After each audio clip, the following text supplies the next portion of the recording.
Welcome to the City Festival of Space. Coming to the end of our fourth week now, and this must be our maybe 16th or 17th session today. So it's mental health and humans in space.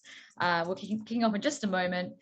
Now, first of all, I would love to do an acknowledgement of country. So in the spirit of reconciliation, My Security Media acknowledges the traditional custodians of country throughout Australia and their connections to land, sea and community. We pay our respects to their elders, past and present, and extend that respect to all Aboriginal and Torres Strait Islander people here today. So yeah, we've had over 60 speakers. We've had different countries dialing in. Last night we had Mani Faru from Amazon Web Services who joined us from Florence. All the sessions do get recorded, so they're all available on our website, www.acity.space. You can see here some of the amazing speakers we've had on the various discussions. A huge thank you to all of our sponsors, our platinum sponsor, Inmarsat, our gold sponsor, Fugro Spark, our Women in Space sponsor, Lockheed Martin Australia, and our official media channel, Space and Defence. So today we are joined by the wonderful Mark O'Hare. And Mark, I'll just get you to go ahead and put your camera and everything on. He's actually dialing in from Broome today, which is quite exciting. And he is the director of Positive Place. We're going to be talking about mental health and humans in space. So welcome, Mark. Thank you, Jess. Great to be here. Sharing. Very excited for this today. It's, goes without saying that mental health plays a part in everybody's life, whether you work in the space industry or not. But working in the space industry, it can be a challenging industry, so it's really important to take care of that mental health. So really looking forward to hearing from you and your insights today. So I'm going to hand over to you and we'll do a bit of Q&A at the end. So over to you, Mark. Thanks. Great stuff. Thank you. So I'll just crack on and open up the slides if you like. So thank you for that welcome, Jess, and yeah, good morning or afternoon, wherever you are in Australia or I guess in the world as well. Yes, I am speaking from Broome in Western Australia, so very privileged to be speaking on the land of the Yawuru people, and I want to pay my respects to the past, present and emerging elders in this beautiful land that I'm here today, but also for those traditional elders across wherever you might be sitting today as well. So thank you for this time. My name is Mark O'Hare from Positive Place, and today I want to talk to you around positive mental health. I want to take you on a journey, if that's okay, and I want to take you on a bit of my journey, and hopefully some of this will relate to yourself as well. I want to start off with an experience that I had over 10 years ago now. And that involved myself speaking at a keynote in Perth in Western Australia to over 300 people. At that point, I felt I was quite a confident person. I was working in the area of family domestic violence, which is still an area I consult in today. I was presenting to, as I say, 300 to 350 people, and I'd practiced this speech for quite a while, so I was quite confident how it was going to go. When I started to walk up the steps onto the stage, though, I felt myself getting really hot, and it was a pretty cool room, so I thought this was pretty strange. I felt as if my tie had tightened around my neck for some reason, and I felt I needed to loosen it as I was walking closer to the to where my mic was on the stage. I felt my heart beating faster and faster and faster. I felt as if my heart was beating so fast and my pulse was beating so hard that surely people in the audience could see actually my pulse, to the point where I remember a point when I reached the mic, I gently reached up to my neck and felt my pulse, thinking that this must be pulsating almost out of my neck at this point. I noticed my mouth incredibly dry. My palms were super sweaty. But even more interesting, as I remember, as I looked up, my mind was flooded with negative thoughts. As I looked across at the participants who were doctors working in the area, who were psychologists, social workers. I was a social worker at the time, still am. As I looked around of all these professionals, I had thoughts that hit me like a ton of bricks. These were that I'm not good enough. I had a huge, what we call imposter syndrome. I shouldn't be here. These people know so much more than me. What am I doing here?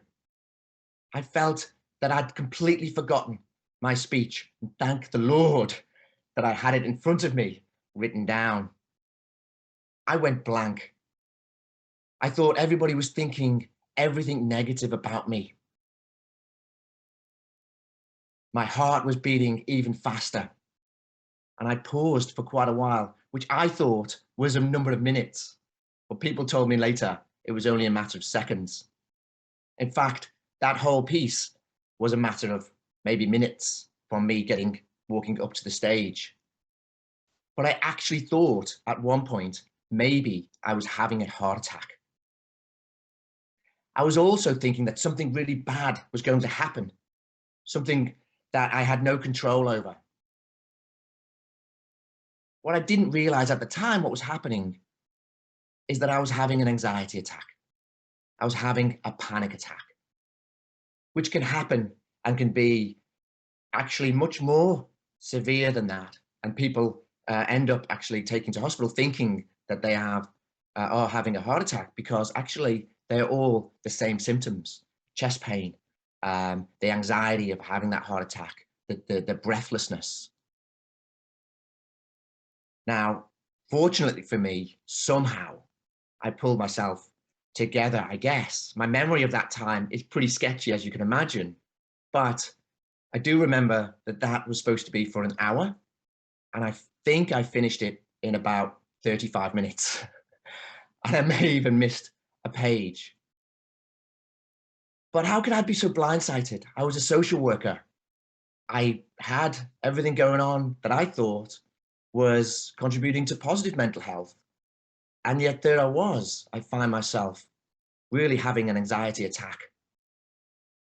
And also what I really, on reflection, the anxiety attack was fueled by these distorted thoughts. I was not rationally thinking, really. The fact was that everybody wanted me to do well. The fact was that everybody was there to learn from what I had to say. But I couldn't see that at that point, because I was so immersed in my negative thinking, which in fact intoxicated further negative thinking. Then I started to ask, do other people have this experience more often than I actually even thought? I was working in the area of domestic violence. I was aware, of course, of anxiety, I was aware, but I wasn't working specifically in the mental health space. Since then, I've worked in a number of different counselling roles and a number of different organisations and a number of different specialist services providing counselling. And now I provide a service for small to medium businesses around supporting the businesses to promote and maintain or even boost positive workplace mental health. So in these conversations, I've had lots of conversations with people around their anxiety and around the depression and other mental health issues. And it's staggering. The stats we know are staggering. Anxiety in Australia. 1 in 7 Australians is currently experiencing an anxiety condition. It doesn't take long for you to look around in a group where you are amongst more than 7 people, and you can identify that probably at least one of the people in your group is experiencing an anxiety condition. And this could be varied. But also, people with mental health issues are incredibly fantastic at covering this stuff up.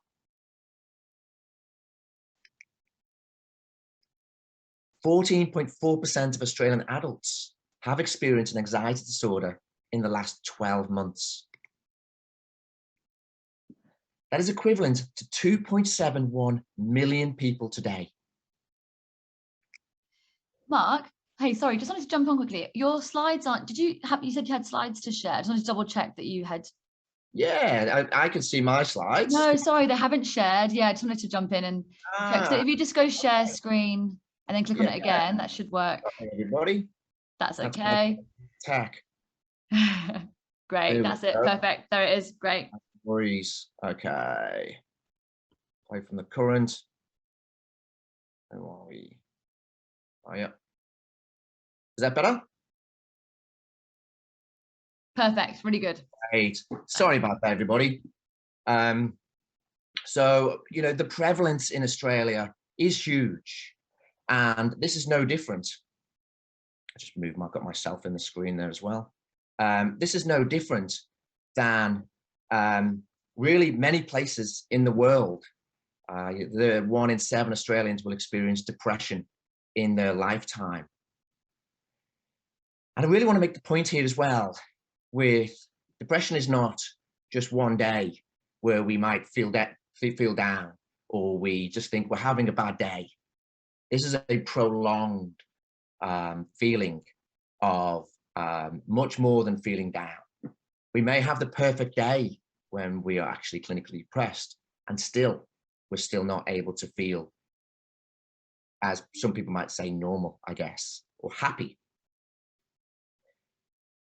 This presentation, I'm not going to delve into mental illness.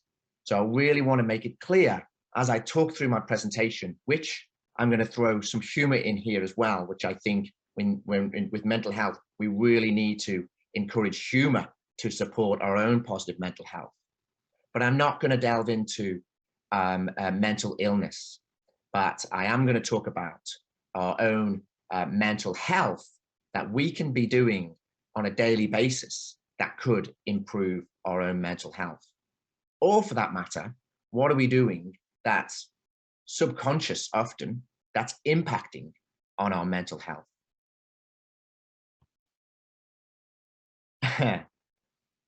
It's great when I'm able to see people during a presentation like this, but I'm imagining probably you get a few nods when you see a statement like this. I saw this on a social media feed, and it just the feed point said, "I'm so tired, almost time to crawl into bed and not be able to sleep for 3 hours." And when I started to talk about this, I found it was incredibly common that actually people go to bed and this is the time that they start to think about all the things they should have done or they shouldn't have done, all the things they've done wrong or they could have done right. And this is the best time, apparently not, to think about all these things. And under this post, I found was most interesting. So they had the post and then people's comments underneath the post. For example, one of the posts was every single night. This is just literally, I just took screenshots of these posts as they went through. There were literally thousands. One person says, sing every single night. Another person, Daniel, says, emotionally, physically, and spiritually tired. But mentally, I'm all ego, whatever that means.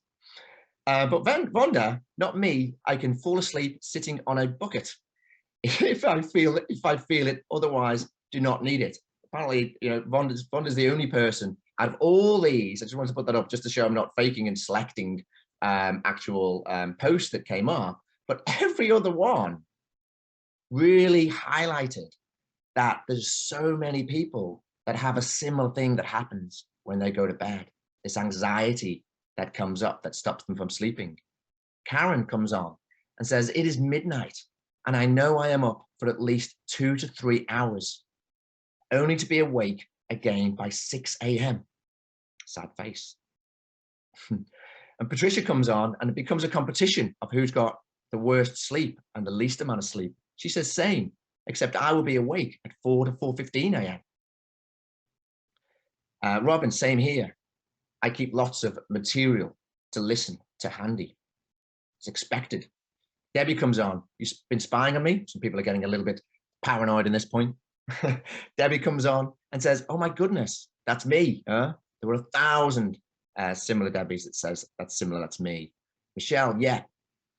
Adriana, I find really most compelling, I guess. She says, I had this problem started after the birth of my firstborn. I'll be 80 in December and still struggling. I guess that's why I've never had a problem working swing or graveyard shifts. She's actually, for her life, by the sounds of it, she's tailored her life because of her anxiety, essentially, of inability to be able to sleep. So this is huge.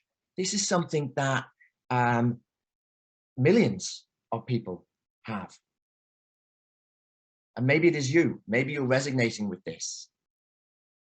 So over the next, I'd like to take you on a journey. And if you don't mind, I'd like to throw a bit of humor into, I guess, our morning routine, but even more importantly, into how we're setting up for our morning routine. So if I can kind of go into a role play of sorts, I suppose, around what we might be doing and how we are not setting up well for our day. Does that picture look familiar to you? I've got twin girls who are 7 now, but I certainly remember myself many times looking pretty much like that on any given day after the girls. So as I talk through though, I want you to think of this slide, and I'm going to keep this up as I talk through a scenario. Now, a couple of things with this, the numbers going up and the numbers going across mean absolutely nothing. So please don't pay attention to that. Just makes it look a little bit more professional. But what I do want you to take very much note of is what's above the line and what's below the line. And really, when we're below the line, when we're thinking, when we feel entitled, I should have this, I should do this, I should be able to do this, the other person shouldn't behave in this way. Or we blame, that person is making me feel this way.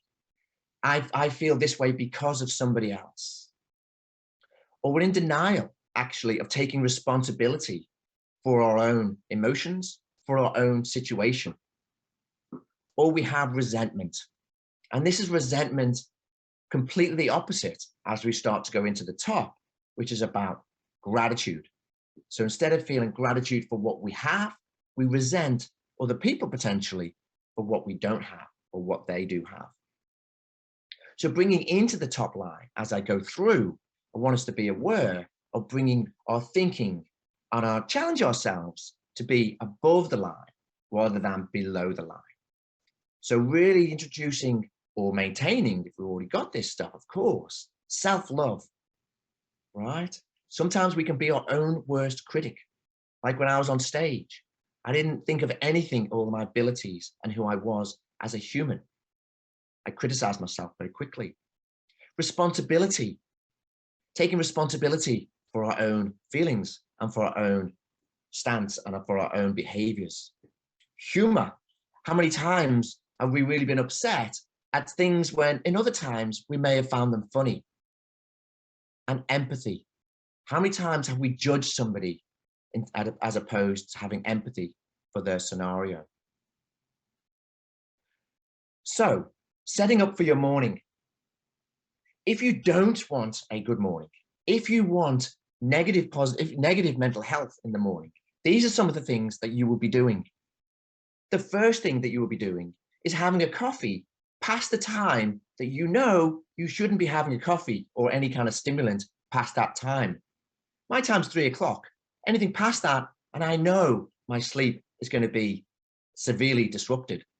But how many times do we think, oh no, I've got to get this work done at such a time, I'll push past and I'll have this coffee or I'll have this extra stimulant, Coca-Cola, whatever it might be, to push me past. And then we find ourselves at 10:30, 11, or whatever time you go to bed like this. Ding! I'm wondering why we can't get to sleep. We've still got the stimulant rushing through our body. If you're sensitive to coffee, that is, as well, as I am. But then also the next thing is we ruin our routine. Our body loves a routine to go the same time every night to go to bed. But no, not if you don't want a good night's sleep. Let's mix that up and let's go to bed at different times. If it's 9 o'clock yesterday, let's really rattle with our system there and go to bed at 10 o'clock the next night or 11 o'clock the next night. Let's also not do anything calming before we go to bed, because we feel entitled. You might feel entitled. We've worked really hard all day. So you know what? And maybe we've got kids and we think we've put the kids to bed. We've worked really hard. I feel entitled to sit down and watch a movie right now. So we put on a movie, even though we're tired.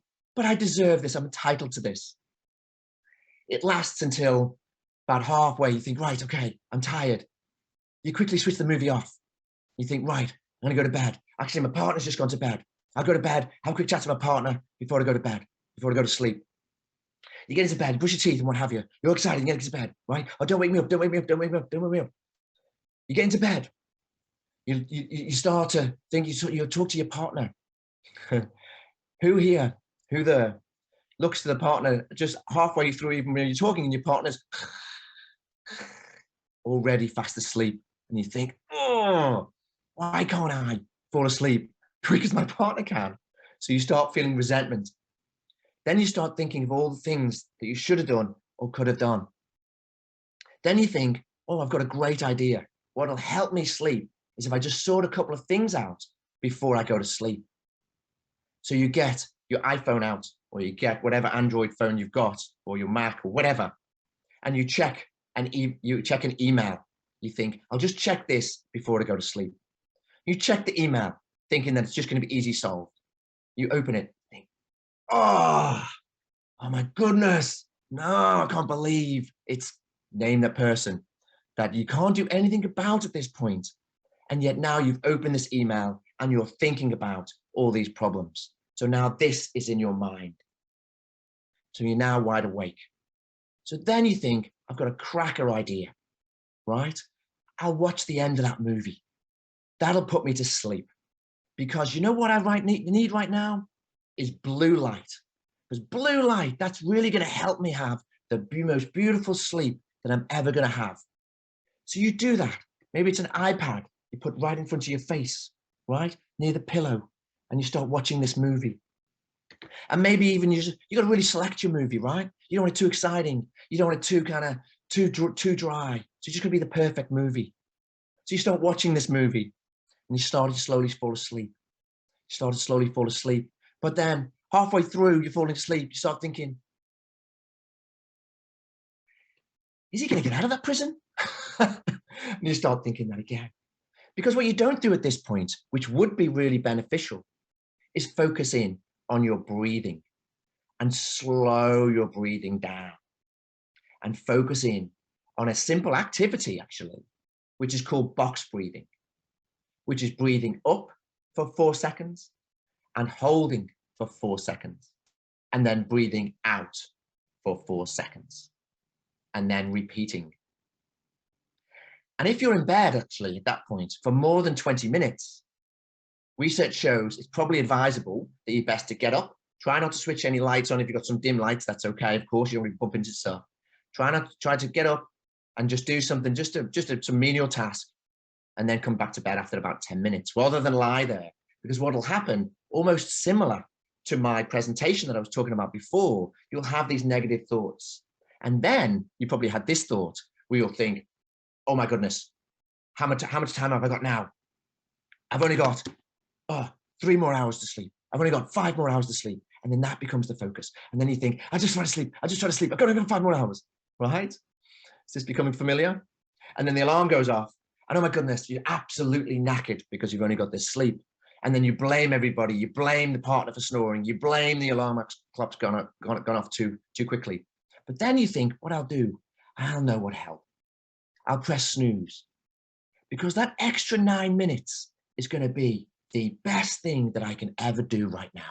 That extra 9 minutes is going to put me just in the nicest sleep to wake me up again, really frustrated and really resenting actually the day, blaming But actually, when we do wake up sometimes as well, we might have a yawn. And if we have a partner, we might stretch across and pick up our phone. This is often the first go-to. And what will we go to? Back to emails. Or maybe we'll go to social media. And what do we see often in social media? We often see negativity. We often see false, let's face it, false posts. It's well, maybe not false post, but a small snapshot of people's lives, which is often the best part of their life. New house, new car, kids, for somehow, some reason, they seem to have these best kids like robots that just sit there nicely, and the corner of the house is just absolutely the most magnificent piece that you've ever seen ever at this time in the morning. How is that possible? And I'm not able to do that with my family. Resentment, blame, denial where we're at. These things are even happening before we've got out of bed. So then we get out of bed. Finally, now we're running late. First thing we might do is we'll go and get a coffee.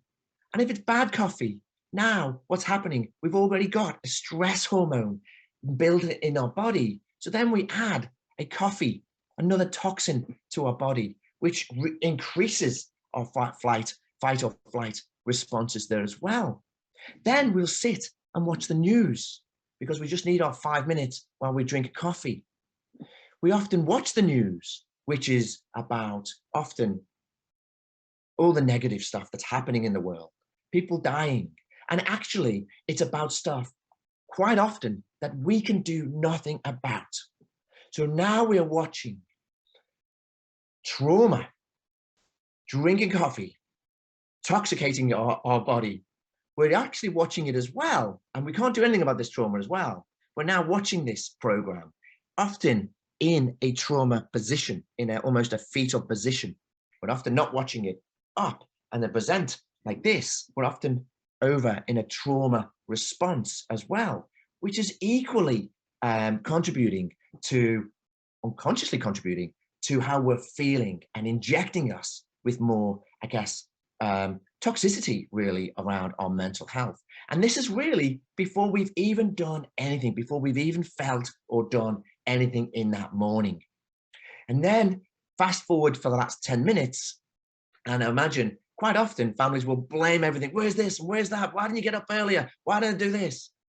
And there's nothing worse than as you leave the door, maybe if there's been an argument in the morning as well, before the door slams, that last comment can make all the difference for your day as well. Is it something of love, or is it something that you turn around and say something like, no worries, okay, I'll clean the house tonight again. Or no worries, I guess I'll cook dinner, right? Resentment, and you're taking that in. How do you think you're going to be feeling when you're in that car? We need to slow down in the mornings. We need to take our time. We need to do things like appreciate. We need to feel gratitude for what we're at. Another really important thing we need to be doing in the morning, instead of reaching for an iPhone, instead of checking emails, we need to be connecting. We need to hug our partner. We need skin to skin. We need to be hugging our family members. Hug your flatmate. Hug a stranger if you have to in the park. Now that's weird. Hug somebody. Touch, right, is so important. Don't rush out the door without doing such important things. I remember not too long ago, I was running late for a meeting, and my daughters, both 7, there were 6 at the time. It was an early meeting, and one of my daughters was awake. She's not usually awake before I leave. And I noticed when I poked my head into the bunk bed, she was awake. And she said, Dad, can I have a hug? Now, often when I've done is say, look, I've got to go. I'll give you a hug after I come back. And I'd leave. But this time, I slowed down time. I felt I slowed down time. And I said, you know what? Yes, Ava, I can give you a hug. And I got into bed and I hugged Ava. It must have been 2 minutes, but it felt like 10 minutes.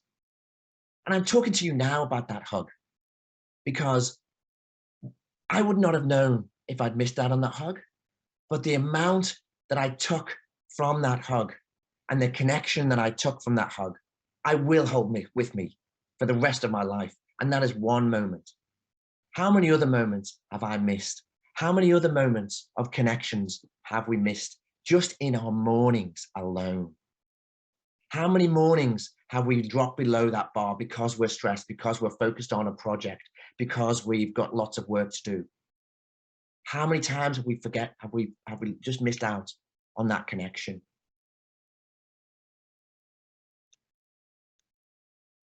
I want you to think of one thing that you might be able to change about your morning that can change actually maybe the trajectory of your day and improve on the positive health of your day, of your morning, and of the entire day. In my work of social work, I'm very aware that somebody's childhood, how their childhood is, how their experiences are in their childhood, set the template for how their adulthood is going to play out, how they're going to manage their emotions, how they're going to respond, and how their mental health really is going to be really impacted upon when they're adults. So I want to put this concept to you as well, that maybe the morning for your day is like the child for your adult day. So how are we taking care of your child in that morning? How are you taking care of the morning to make the most out of your day? And I know what your thinking is, but Mark, sometimes I just can't be bothered. Sometimes my motivation just isn't there. I want to share with you something as well, because I think we've often been lied to in regards to motivation. We've been lied to as if in some way it's going to be there for us when we need it. We've been lied to that in some way we don't really need to, when we really need motivation, we just need to have it. We just need to reach out and it's going to be there. Well, where is that motivation actually when you really need it? If you've ever thought about doing, more exercise and you've been on the couch, where is that motivation after 5 or so minutes when you've sat on the couch for that while and actually that cheesecake maybe is looking a bit better in the fridge or the beer or whatever? It's often gone, right? What I want to share with you, and it's quite apt, I think, for this conference, is that, and you might know a motivational speaker called Mel Robbins, and she speaks about a motivational hack in this space. She calls it the 5-second rule. And the 5-second rule, unfortunately, it is also named the 5-second rule for if you drop something, then you've got 5 seconds to pick it up. She does recognize that as well. But in this context, it's the 5-second rule to hack motivation. It's the 5-second rule when you feel like not doing something or you feel like doing something and you need to hack this negative thought before it comes in. It's really simple. And how it goes is 5, counting backwards, 5, 4, 3, 2, 1. Where it came from is when she was looking at NASA and a liftoff. She was depressed. Her partner had left a business and started a job that wasn't going well. She became more and more depressed, more and more, I guess, debilitated in her bed and really struggled to get out of bed in the mornings. And at one morning she was watching morning show and it was showing the liftoff. And as she watched, probably with her coffee hunched over, she watched this liftoff and it got down 10, 9, 8, 7, 6, 5, 4, 3. It got down to 5. She started to watch it. 5, 4, 3, 2, 1. And of course, blast off. As it blasted off, she realized at that moment that in that 5 seconds, there is nothing that anybody in that craft could have done at that point. They couldn't have changed their mind. I'm imagining not. They couldn't have said, oh, hang on a minute, I don't feel like doing this anymore. They were committed. They were in. The blast off was happening at 0. no matter what they did. I suppose there must be a button somewhere, but really, no matter what they did, it was blasting off. So she thought to herself, could this work for me? Could this actually work for me? In the morning to get her out of bed, because the alarm had gone off. She'd press snooze, snooze, snooze, snooze, snooze. So she thought, you know what? I'm going to try it. So in the morning, she set an alarm as usual, and she thought to herself, I'm going to test myself. When I count to 5, and I get out of bed on 0. The alarm went off. She thought this was not going to really work. 5, she said to herself. 4, 3, 2, 1. She stood up. She describes herself in a dressing gown at this point, a nightie or whatever, and she was just standing. She was standing, I think she was in Canada somewhere, on cold tile floor. But she was up. She thought, oh my goodness, did that really happen? The next day, she thought, I'll try it again. At night, set the alarm. Did the same thing, and she was up. And again, and again, and again. And actually looked into the science on this. And there is a hack here that happens. You are circumnavigating, I suppose, your own ego that's there to protect you. That really, after 5 seconds, those thoughts start coming in of, oh, you don't need to get up, for example. Oh, you've worked hard last night. Oh, really, if you just stayed in for another 20 minutes, then you can skip breakfast. You can get a coffee on the way. Another 20 minutes. You deserve all that entitlement stuff coming in, right? You deserve to be happy. You deserve to sleep in. You didn't get a good night's sleep. Just sleep in another 10 minutes. By 5 seconds counting down, you can hack that. The reason I want to share that with you is because so often we go to maybe to reach out and then we don't. We go to say something and then we don't. We go to do something that we might want to do and then we don't. Because we have a negative thought that comes on very quickly after that. What I want to pose to you here is that we need to be reaching out more in regards to our mental health for support. But we also need to be asking other people as well. But sometimes we might feel that that's not okay. Society said it's not okay. 5, 4, 3, 2, 1, do it anyway.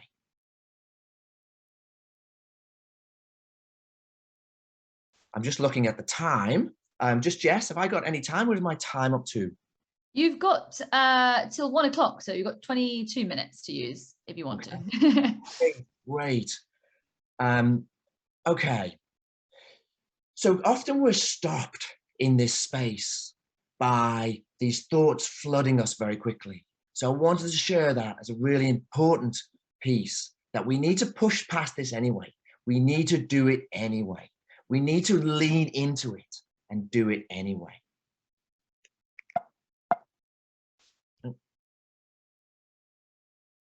The previous slide there, but Mark, you might be saying, sometimes stuff happens and I end up having a bad day, right? Sometimes I do the things that you're talking about. Sometimes I make these efforts to think positively. Sometimes I have these connections, but things happen in the day that just really throw me off track. That's true, right? And I want to share something. I want to share an experience and something that you might relate to as well. You might not relate to John. He's just come out of a flight simulator. Now, John's having a great day, okay? John's having a really good day. As you can see, he's pretty happy. He's calling somebody there. I want to take through a scenario that John loves his job. He's doing really well. And this could be a job that any position that you're doing, whether you're working in admin, whether you're actually going to space, loving the job, loving the work, have worked in the position for a number of years, has great connections with colleagues, is really good at the job, actually, has completed a number of projects and completed them well. This particular time, he's completed a project and his boss, his manager, calls him in. And his boss sits him down and says, John, I want to have a chat. John says, yeah, no worries. Okay, yeah, fine. Yeah, what's happening? And his boss says, look, this project that you've completed, it's good in all these elements. It ticks the box in all this. And you've been a really great worker for a number of years. And I really appreciate the work that you've done. But this piece of work actually needs a lot more work. You've missed a number of key elements, and you haven't consulted with the people that you've needed to consult with in this area. I'd like you to go back, really read over the project, and come back with this project, this part of the project, refined and improved upon.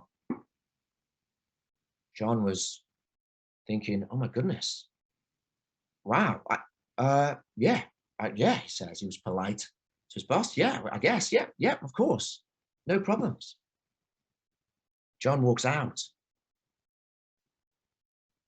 He's devastated. He thinks, what's just happened? How could I miss that? How could I miss that? So he thinks, I'm going to call a friend. So he picks up the phone. And he calls his friend, Jack. Picks up the phone like this. Obviously a long time ago, judging by the phone in this picture. He picks up the phone. He says, Jack, you wouldn't believe what just happened. Jack says, what? He says, well, I've just gone in to see my boss. And he goes through what his boss said. The boss said this, and he said that he's picked up on this piece of the project. And Jack said, well, what do you expect, John? Hey, John said. He said, what do you expect? I'm surprised that you've even been at the company for so long. How have you even made it this far? There's no way that you should have got into that program. You've been there how many years? Are people not actually seen yet that your work is pretty deplorable? How have you got those projects passed? Your boss has been kind to you over this time. He's carried you, most likely. The colleagues probably don't even like you, actually. You've got an attitude about you that people would never really resonate with. You don't try hard. You don't try enough. And by the way, while we're at it, I'd like to say that I think you put on quite a bit of weight lately, and you need to look at that. In fact, John, I've got to let you know, you're really fat. And while I'm onto it, you're pretty ugly too. Whoa. John puts the phone down. He's blown away. He's absolutely blown away. He sits there, devastated, wondering how, reflecting on the conversation. He starts to beat himself up even further. Is this a friend that you would like in your life? I'd imagine not. Most people would say, no, Jack is a horrible person. Why would Jack say such horrible things at a time when John needs the support? Well, what if I told you that in this instance, John didn't call Jack at all? He hasn't got a friend called Jack. He actually called himself, right? He spoke to himself, spoke to his own mind. He questioned his own stuff, that negative thought stacking that he put himself again on top of it again. How often are we our worst critic? How often do we beat ourselves up? How often do we have so many things going on for us that are awesome, and yet we can only see the negative things? How often when we make a mistake, we are the ones that make such a bigger thing out of it? When we have a physical injury, it's rare. We don't often make it worse. If we cut ourselves, We don't often get a pen and go, oh, I'll just open that up a bit more. Oh, I'll just shove my pen inside and rip it open a bit more. Oh, is that a bit of pus? I'll just squeeze that and pick it, right? If anybody's having lunch, I apologize about that. But we don't do that, right? But with our mental health, we do. We pick at it. We find a wound and we open it. As a strategy that I really want to give at this point, in this as a tool, is if you find yourself in this space, if you find yourself actually being negative towards yourself, ask yourself one question. Is what you're thinking a fact or is it an assumption? And when I say, is it a fact or is it an assumption? I mean, a table. You look at a table, it's a table. That's a fact, depending on how deep you want to get, I guess. But often when we get upset about something or when we fuel ourselves and impact on our mental health, it's often assumptions and they're not based on facts. And the worst case scenario is if you do get it right down to a fact, then at least we can do something about it. If we reflect on John and his conversation with his boss, there were many attributes around positive stuff. He'd been there a long time. Fact. His boss said to him a number of things, which is fact because his boss has said that to him. He'd enjoyed his job over that period of time. He'd been there for that period of time. He'd put a number of successful projects in. They are the facts. The other pieces are assumptions. They are not facts. Personal opinions are not facts. In fact, our own personal opinions are not facts. So simply ask ourselves, well, simply, I say simple, it's a simple equation, but it may be challenging to do, but certainly something to practice when you can.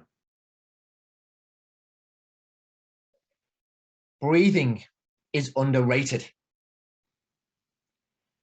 We breathe every moment of the day. But when was the last time that you stopped and thought about your breathing? When was the last time that you actually paused and took a moment to reflect and actually only concentrate on your breathing? As I introduced before, the box breathing is 4 seconds. 4 seconds up and holding for 4 seconds, and then 4 seconds down. And of course, depending on how fit you are, you can increase that as well. What that also does though, is, as you can imagine, is slows the breathing down. And if you slow your breathing down, you can effectively trick your body to think that you are calming down, because you are as well, right? Because if you think, if you're running, or if you're running away, or if you're doing a fight or flight, your breathing is exaggerated. Of course it is, because you're trying to get that oxygen in. So by doing that, you're sending a message to your brain that you are being stressed. So actually by taking that moment just to slow down and breathing is incredibly important. Another strategy is to take a big, deep breath. And as you breathe out, count down from 20. So 20, 19, 18. And you might get to 10, still count down. You might have to go 10, 9, 8, 7, 6, 5, 4, 3, 2, 1. But as you're breathing out, 3, 2, 1. As you breathe out, breathe that. And then in again. Get that oxygen in. There's a few things that happen here as well. One, it's a part of mindfulness. Now, mindfulness is a really big buzzword. And for some people, it's like, oh, gosh, what does that mean? Mindfulness. Okay, people are going to be Yoda. And what does that mean? Essentially, it just means being in the present. Because when we're in the present, it's very challenging, almost impossible to worry about the past or to worry about the future. So simple activity of our breathing, focusing on breathing, and a simple activity of counting back from 20, which actually you might find a little bit tricky as well, takes us to the present and stops us actually from being able to be worried about the future or about the past. So hopefully you can try that, whether it's at night, when you're trying to have a sleep, or at any time, whether you're in the car, you can do it really at any time as well to support your mental health moving forward. I now want to talk about appreciation. And it is not the thought that counts. It is, in fact, the action. How many times have you thought how much you've appreciated somebody, but not told them? How many times have you actually said to somebody, said their name, Joe, whoever, and said, Joe, I want to let you know that I really appreciate you when you X, Y, or Z. I really want to let you know that that I appreciate you when you do that. In all my work, when I'm working with clients, the biggest thing that actually people talk about that impacts them, that they struggle with, is not feeling appreciated. And this is really interesting because when I have conversations with the people that they don't feel appreciated from, they say, no, Mark, I appreciate that person hugely. But they haven't shared it. They haven't shared it with that person. So it's not just the thought that counts, it's actually the doing. And let me add this additional piece as well. The doing is not only for somebody else.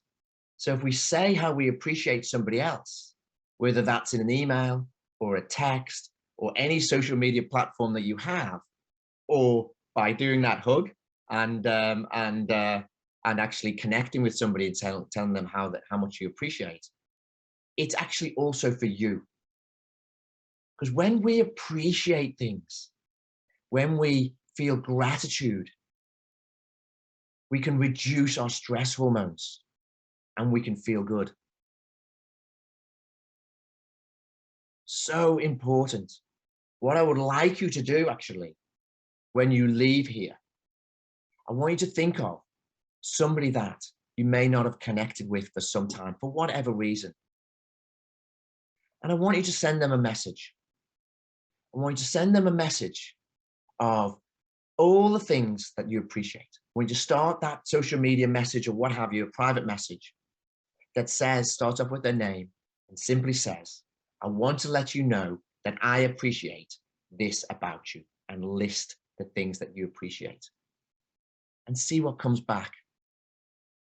I can guarantee the initial thing that will come back will be a heartwarming, a reduce in cortisol, that stress hormone, an increase of gratitude, and an increase of positive mental health.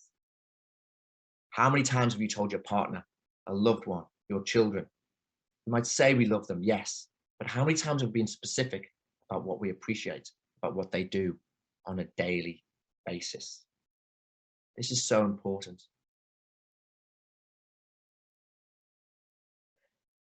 It's time to change our story in mental health. It's time to change the story that we have been given since we've been children. What does this mean? Well, we have a narrative, so many different messages that if we feel this or if we think this, then therefore we need to go down this track of thinking and feeling. It's not true. We can change that. We can change how we behave. We can change our story that we have got over such a long time that's embedded in us. I want to share a story of how this works. If you think about frustration, what the story that we've been told about frustration, often it's about when we feel frustrated, it's because we can't do something. And when we're children, we're given a story that if we're frustrated with something, then we're not good enough. We should give up. If we're trying to do something and we feel really frustrated, we often don't go past that point.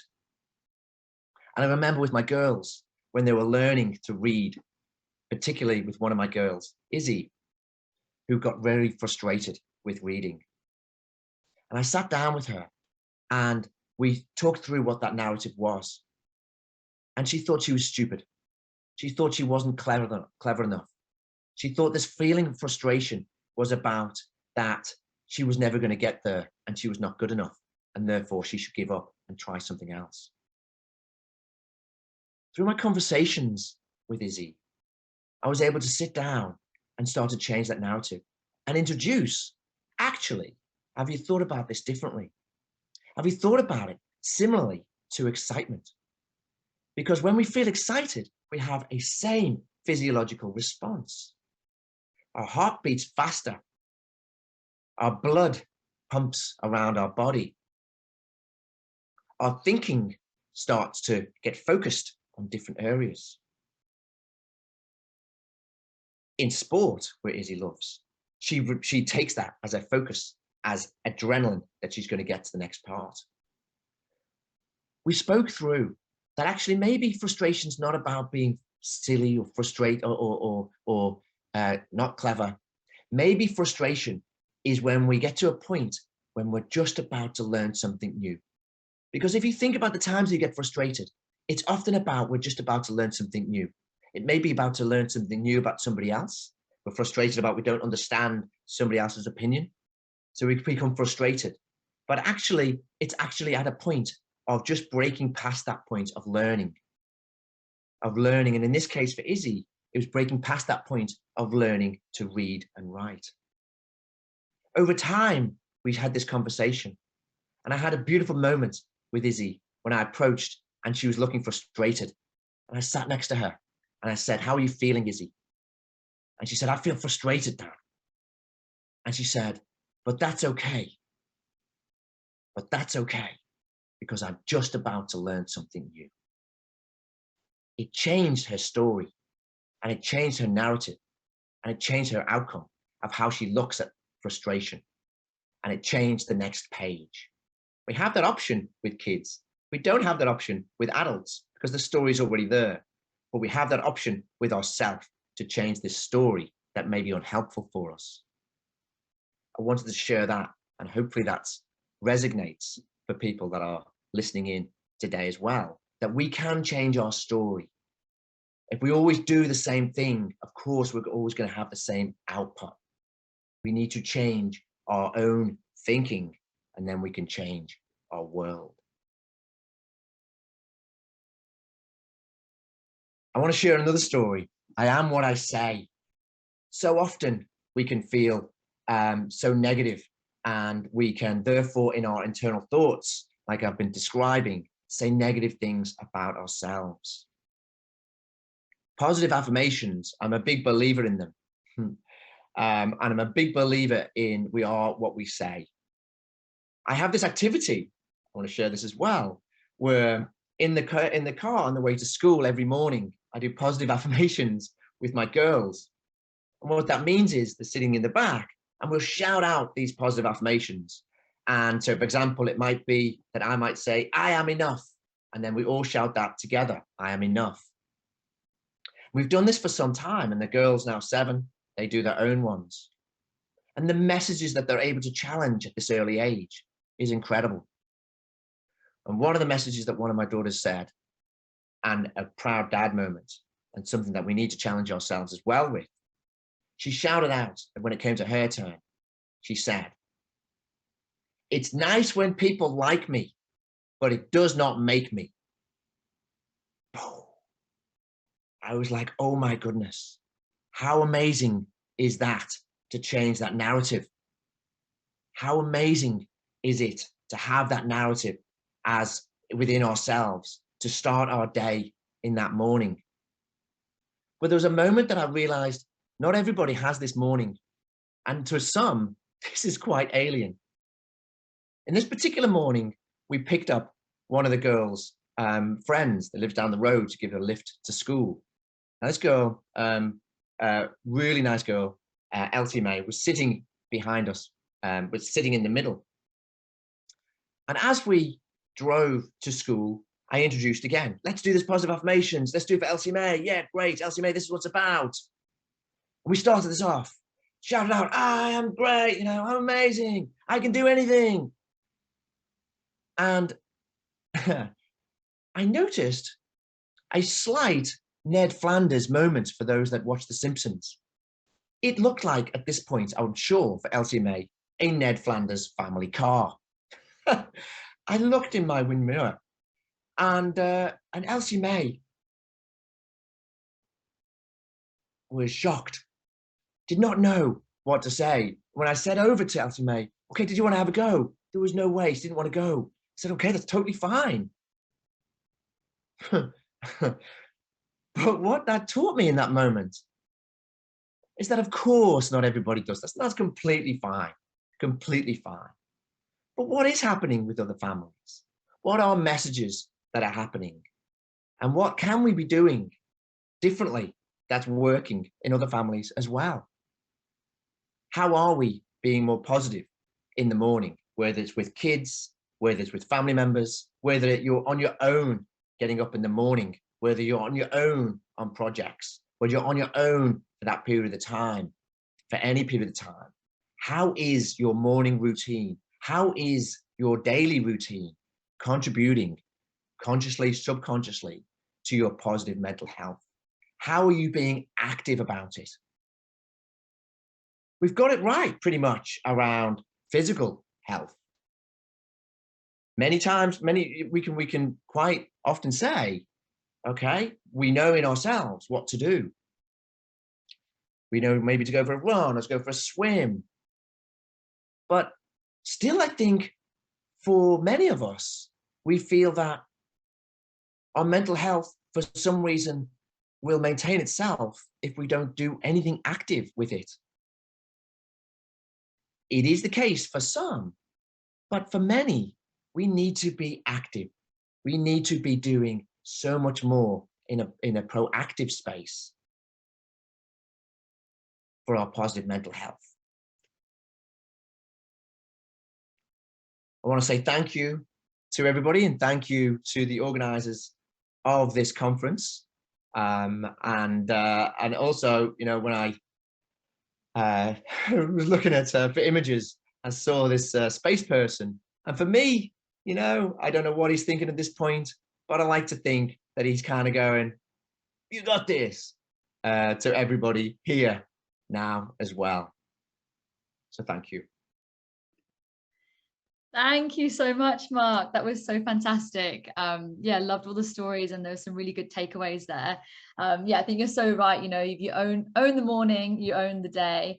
And I had to sort of smile a little bit when you were talking about obviously, you know, having your coffee and kind of avoiding reading the negative news stories. Well, I certainly found myself that, and you're right, when, you know, there's some news stories, you know, reading about people dying in a fire or something, and you can't do anything, and it does affect your mental health. But the good news is, and a city is put on by My Security Media. We're a technology media company, and yeah, all of our stories are really interesting around technology. So pick up a My Security Media story instead when you have your coffee. And yeah, awesome about the 5-second rule with Mel Robbins. She's great. And yeah, just thanks again. It's been fantastic chatting to you. We are just running slightly over, so I won't ask any more questions, even though I had a few. But if anyone wants to reach you, Mark, and sort of find out more, and where do they do that? You can just email me on mark@positiveplace.com.au, and be more than happy to reply and connect in any way that anybody wants to connect as well. Fantastic. Thank you again, Mark, to you. And basically, this is just to tell you that our next session is coming up this afternoon at 2 p.m. So in literally an hour's time, we'll be joined by Stephen Carroll, who's going to be talking about space innovation and getting the most out of your R&D tax concessions. We've had a few kind of more, I suppose, slightly different topics today. So hopefully we'll see you on that, and enjoy the rest of your day. Thank you very much.